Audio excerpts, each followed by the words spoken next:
I found out I wasn't welcome at Thanksgiving through a group text sent to everyone except me. My sister Denise had written it herself, casual and clipped, the kind of message meant to look like a boundary rather than an exile. Keeping this year small and drama-free, it read. You know how things get when certain people are involved. She didn't use my name, she didn't have to. Everyone in that thread knew exactly who certain people meant. I've been the difficult one in my family for longer than I can clearly explain. It's a label that attaches itself early and never quite lets go. The kind of thing that becomes true simply because enough people repeat it. I stopped fighting it years ago. Easier to let the story exist than to keep correcting it at every dinner. So when Denise excluded me, I felt the familiar sting but not surprise. I spent that Thursday alone, told myself it was fine, and didn't think much more about it until the next afternoon, when a message came in from a number I didn't recognize. It was Priya, Denise's neighbor.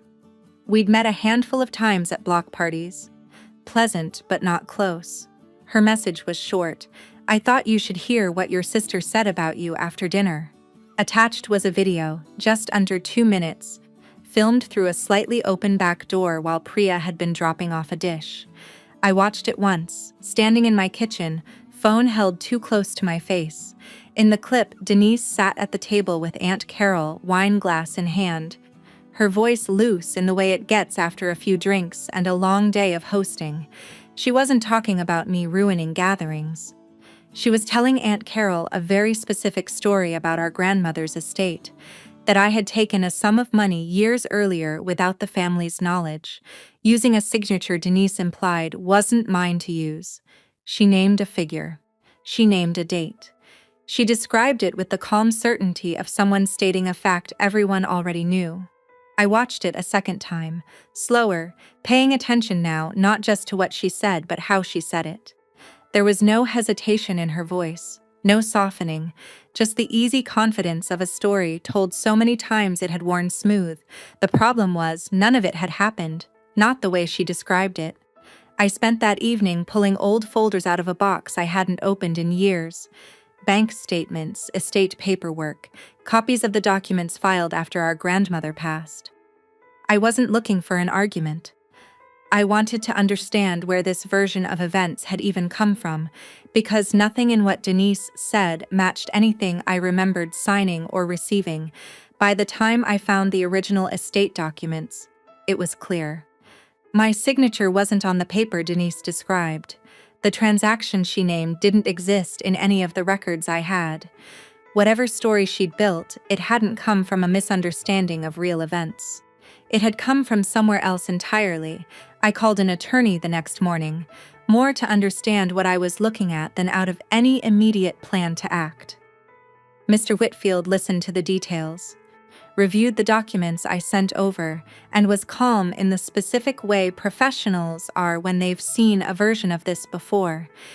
He explained that a vague complaint about someone being difficult is protected opinion, the kind of thing families say about each other without consequence. But a specific false factual claim, theft, forgery, an exact dollar amount stated as settled truth to another relative, moves into different territory. If it damages a person's reputation, and especially if it's repeated to multiple people, it stops being gossip and starts being something the law actually has a name for. I asked Priya, carefully, whether this was the only time she'd heard Denise tell that story. She hesitated before answering. It wasn't. She'd heard versions of it at 2 other gatherings over the past few years, always delivered with the same casual certainty. That's when I understood something about my sister I hadn't let myself see before. The ruins every gathering label hadn't just been an insult. It had been groundwork. If people already believed I was difficult, unreliable, prone to causing problems, then no one would think twice about believing a story like this one when it eventually surfaced. I didn't go to Denise with the lawyer first. I went with the paperwork.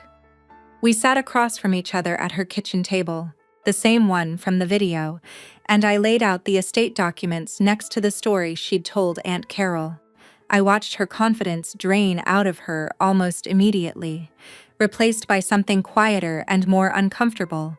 The look of someone realizing a story they'd repeated so many times had started to feel true even to themselves. She admitted, eventually, that the narrative had grown gradually, one exaggeration compounding into the next until it no longer resembled anything real. Faced with what she'd actually said, and how seriously it could have been taken, she agreed to correct the record with Aunt Carol and the rest of the family directly. I didn't pursue anything further. I didn't need to. What stayed with me wasn't the anger, though there was plenty of that in the beginning. It was the realization that a reputation once repeated enough times can start to feel like fact to everyone holding it, including the person telling the story. Verifying the truth, quietly and without theatrics, turned out to be worth more than any argument I could have made. At that dinner table I was never invited to.